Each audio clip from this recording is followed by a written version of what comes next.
Have you ever noticed how the same stories, the same patterns, seem to repeat themselves throughout history? One of the most fascinating examples for me, as a Christian historian, is a military tactic that appears in the Bible and echoes centuries later on a muddy field in France. It's called the feigned retreat.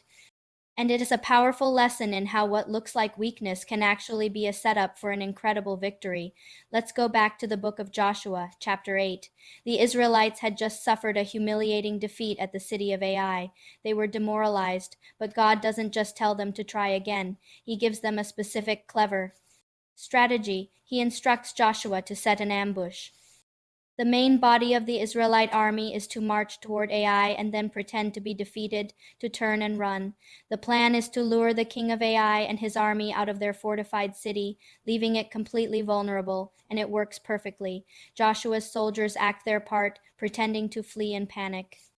The men of Ai, overconfident from their previous victory, see what they believe is another easy win. They abandon their city walls and chase after the retreating Israelites, running straight into the trap.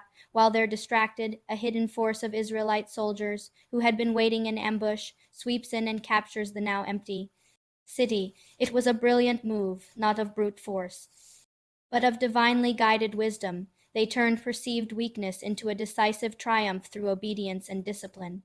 Now let's fast forward over 2,000 years to the year 1415, to the legendary Battle of Agincourt in northern France. Here, a small, exhausted English army led by King Henry V faces a massive, heavily armored French force. The English are outnumbered, sick, and trapped.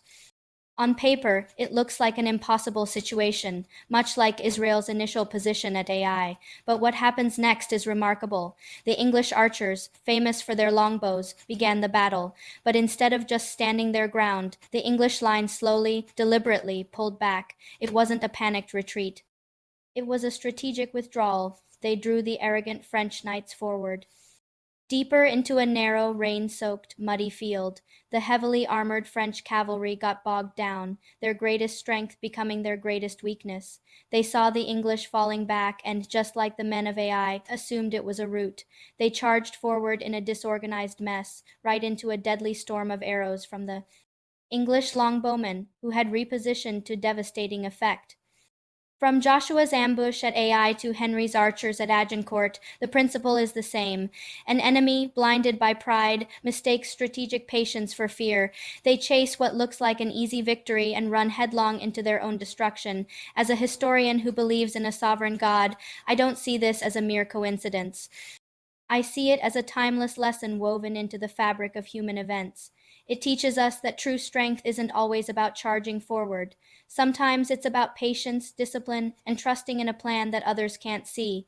It's a reminder that God often works through wisdom and strategy, turning moments of apparent defeat into the greatest triumphs. Thanks for watching. If you found this connection between faith and history interesting, be sure to like this video and subscribe for more content just like it.